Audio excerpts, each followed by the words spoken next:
रहीमपुर नामी एक छोटे से कस्बे के रेलवे स्टेशन के बाहर बहुत से मांगने वाले बैठे होते थे।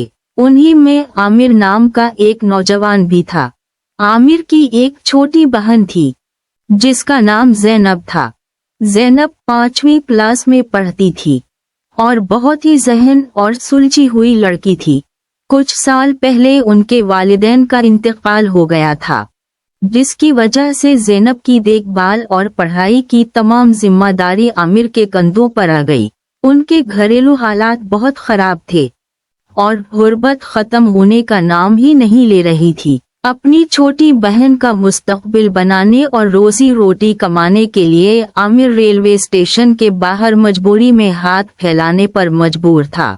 आमिर आवाज में आजजी के साथ, अल्लाह के नाम पर कुछ दे दो बाबा, अल्लाह आपका भला करेगा। एक राहगीर गुस्से से पैसे फेंकते हुए, लो ये लो, पता नहीं कहां कहां से आ जाते हैं ये हटे कटे लोग। आमिर दोबारा हाथ फैलाते हुए, खुदा के लिए मदद कर दें, अल्लाह आपकी हर मुराद पूरी करेगा। एक बुजुर्ग शख्स रुककर प्यार से, बेटा यहाँ मांगने के बजाय कहीं मेहनत मजदूरी क्यों नहीं करते?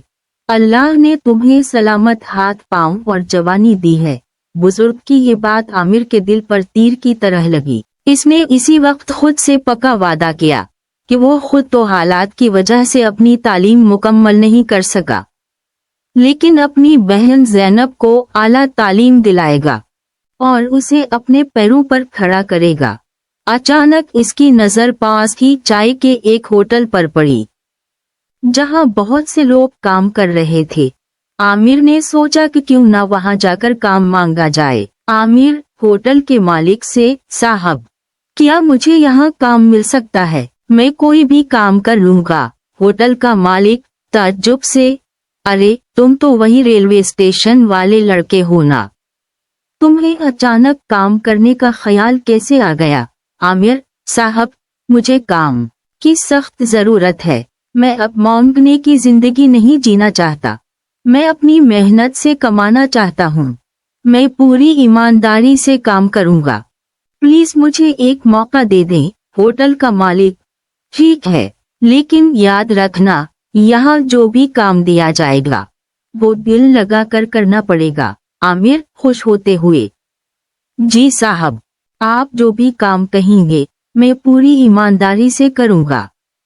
आमिर खुशी खुशी घर लौटता है और अपनी बहन ज़ैनब को ये खुशखबरी सुनाता है। आमिर, ज़ैनब, मैं आज बहुत खुश हूँ पगली, मुझे आखिरकार एक होटल पर काम मिल गया है। अब मैं कभी किसी के आगे हाथ नहीं फैलाऊंगा। ज़ैनब, भैया ये तो बहुत ही प्यारी खबर है। अब आपको इस तरह स्टेशन पर नहीं बैठना पड़ेगा।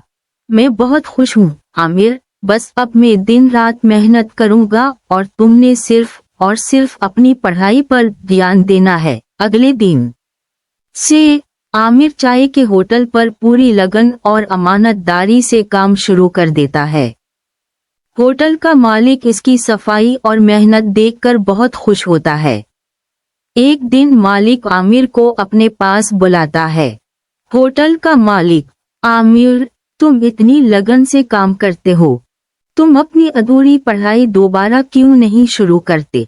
तुम में आगे बढ़ने की सलाहियत है, मेरी बात मानो। आमिर, साहब आपका मेरे बारे में इतना सोचना ही मेरे लिए बहुत बड़ी बात है, लेकिन मैं जो कुछ भी कमाता हूँ वो ज़ैनब की पढ़ाई और घर के खर्चे में पूरा हो जाता है। मैं अपनी पढ़ाई का खर्चा कहाँ से लाऊं? होटल का मालिक, तुम पढ़ाई की फिक्र छोड़ो, तुम्हारी तालीम का खर्चा मैं उठाऊंगा। जब तुम मुस्तकबिल में बड़े आदमी बन जाओ और अच्छे पैसे कमाने लगो तो मुझे वापस कर देना। बोलो मंजूर है। आमिर जज्बाती होकर, आंखों में आंसू लिए, साहब मेरे वालिदैन के बाद आप पहले इंसान हैं जिसने मेरा दर्द समझा है। मैं जिंदगी भर आपका ये एहसान नहीं भूलूंगा। होटल का मालिक, चलो अब जज्बाती ना हो, अब काम पर जाओ और शाम को नाइट स्कूल में अपना दाखिला करवा लो। आमिर, जी साहब, बहुत बहुत शुक्रिया। शाम को आमिर का नाइट स्कूल में दाखिला हो जाता है। वो मालिक के एहसान का बदला चुकाने के लिए और भी ज्यादा मेहनत करने लगता है।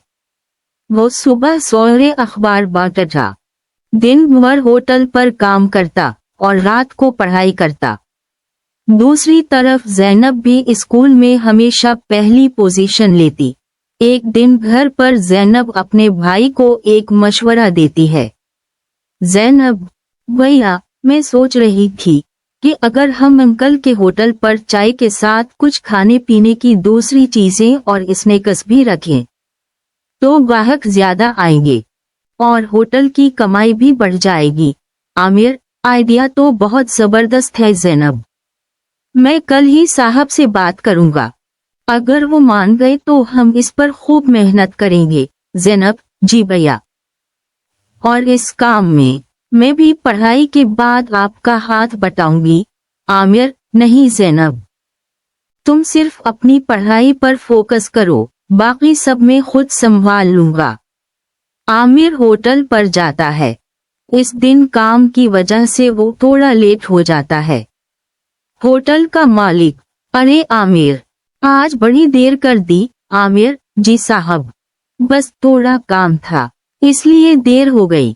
साहब, मैं सोच रहा था कि अगर हम चाय के साथ खाने पीने का सामान और स्नैक्स भी रखना शुरू कर दें तो ग्राहकों को सब कुछ एक ही जगह मिल जाएगा और हमारा होटल और अच्छा चल पड़ेगा। होटल का मालिक, तुम्हारी सोच तो बहुत अच्छी है आमिर, लेकिन ये सब तुम्हें अकेले ही संभालना पड़ेगा।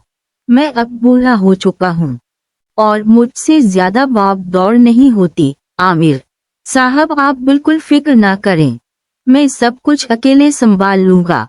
होटल का मालिक, ठीक है, मुझे तुम पर पूरा भरोसा है। आमिर चाय के साथ खाने पीने का बेहतरीन सामान भी तैयार करने लगता है। ग्राहकों को एक ही छत तले सब कुछ मिलने की वजह से होटल पर रश बढ़ जाता है और वो छोटा सा होटल कुछ ही सालों में एक नामवर दुकान बन जाता है। आमिर अपनी पढ़ाई भी मुकम्मल कर लेता है और होटल के मालिक के सारे पैसे भी लूटा देता है। दूसरी तरफ जैनब भी 12वीं जमात के इम्तिहानात में पूरे जिला में टॉप करती है।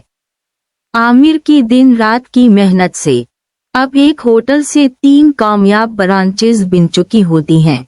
होटल का मालिक, आमिर, तुमने अपनी मेहनत और लगन से मेरे इस छोटे से होटल को एक बड़े बिजनेस में बदल दिया। ये सब तुम्हारी कड़ी मेहनत का फल है। साहब, ये सब सिर्फ आपकी शफकत की वजह से हुआ है। अगर आप मुझ जैसे बेसहारा लड़के को काम का मौका ना देते तो मैं आज भी कहीं भटक रहा होता। होटल का मालिक, तुम्हें मौका देकर मैंने अपना भी भला कर लिया। तुम्हारी वजह से मेरा काम इतना बढ़ गया। आज से उन 3 होटलों में से एक बड़ा होटल तुम्हारा है। अब से इसके मालिक तुम हो और तुम ही उसे संभालोगे। आमिर, जी साहब, जैसे आपका हुक्म, मैं इसे पूरी जिम्मेदारी से चलाऊंगा। वक्त गुजरने के साथ आमिर और जैनब दोनों जिंदगी में बहुत कामयाब हो जाते हैं। आमिर, जो कभी रेलवे स्टेशन पर मजबूर था, अब एक शानदार होटल का मालिक बन चुका है और जैनब अपनी आला तालीम मुकम्मल करके एक बहुत बड़ी कंपनी में अच्छे ओहदे पर फाइज हो जाती है। ये कहानी हमें सिखाती है कि हालात जितने भी मुश्किल हों, अगर इंसान सच्ची लगन, ईमानदारी और कड़ी मेहनत करे तो वो अपनी तकदीर खुद बदल सकता है। भीख मांगना मजबूरी हो सकता है, लेकिन मेहनत करना इंसान को इज्जत की जिंदगी देता है।